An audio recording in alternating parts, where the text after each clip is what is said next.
Halo semuanya, langsung saja ya. Hari ini kita bakal membedah sebuah misteri sejarah dan filosofi yang jujur saja bikin merinding.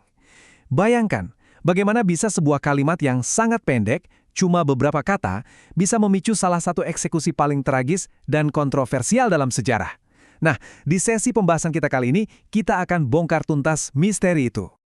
Oke, biar pembahasannya terarah, ini peta jalan kita hari ini.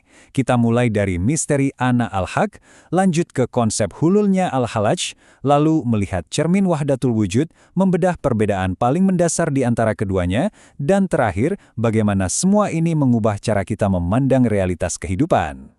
Kita masuk ke bagian pertama, misteri Ana al-Haq dan eksekusi sang sufi legendaris al-Halaj. Ceritanya mundur jauh ke abad ketiga Hijriah. Ada seorang sufi asal Persia bernama Husain bin Mansur al-Hallaj. Nah, yang bikin penasaran dari kisah ini adalah pertanyaannya, kok bisa ya ucapan Ana al-Haq yang artinya akulah sang kebenaran atau secara tersirat akulah Tuhan berujung pada hukuman mati yang begitu mengerikan? Maksud saya, ini kan pernyataan spiritual yang sangat mendalam. Tapi anehnya, malah disalahartikan sebagai makar politik dan bidah tingkat tinggi oleh penguasa saat itu. Kok bisa? Lanjut ke bagian kedua, konsep hulul al-Halaj, mengosongkan wadah. Untuk memecahkan teka-teki tadi, kita harus paham dulu inti pemikiran al-Halaj yang disebut hulul. Konsep ini punya dua fondasi utama. Yang pertama itu nasut. Sederhananya, nasut ini adalah sisi kemanusiaan kita. Ya, ego kita, hasrat duniawi, atau rasa takut dan cemas yang tiap hari kayaknya sibuk banget mendominasi pikiran kita. Itu nasut.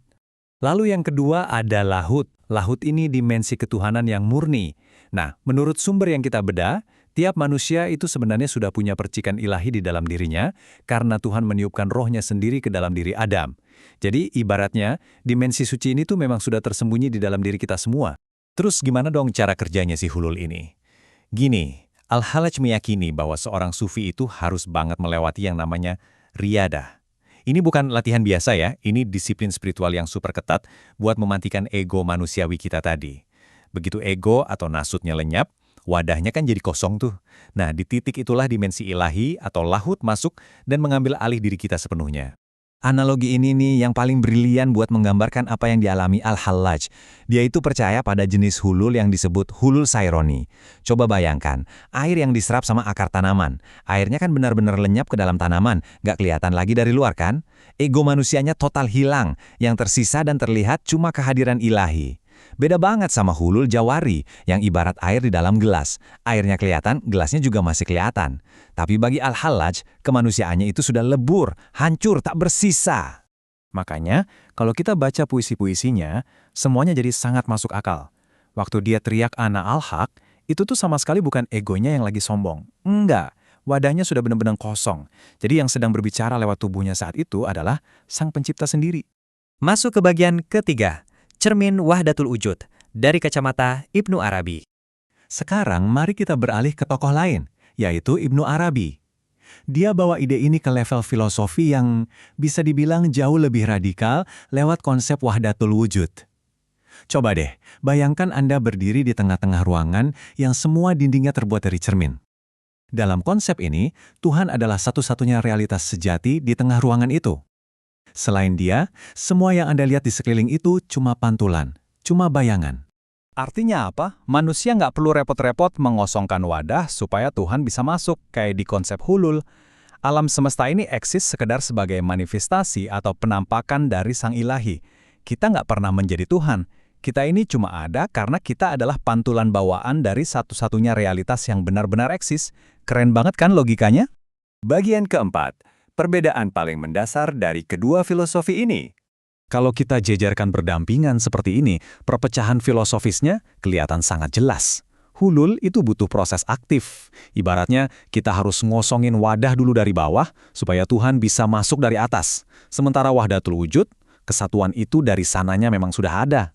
Kita ini cuma pecahan-pecahan cermin yang memantulkan cahaya ilahi. Anda nggak perlu ngosongin cermin biar bayangannya muncul kan?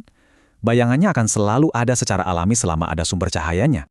Dan akhirnya, bagian kelima, bagaimana teori-teori ini dipakai buat memandang realitas kehidupan kita sehari-hari.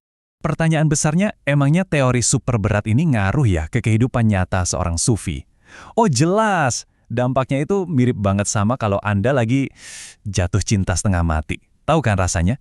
Ego Anda tiba-tiba minggir.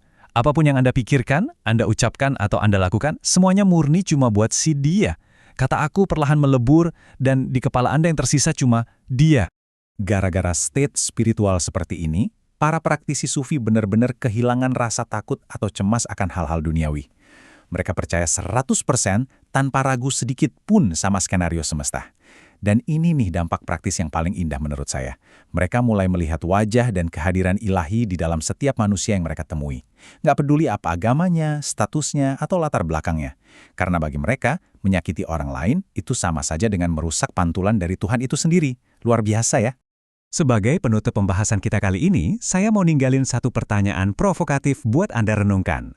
Bayangkan kalau mulai hari ini, detik ini juga, Anda melepaskan ego Anda, lalu Anda melihat diri Anda murni hanya sebagai sebuah wadah kosong, atau sebuah cermin yang memantulkan kebenaran yang jauh lebih besar.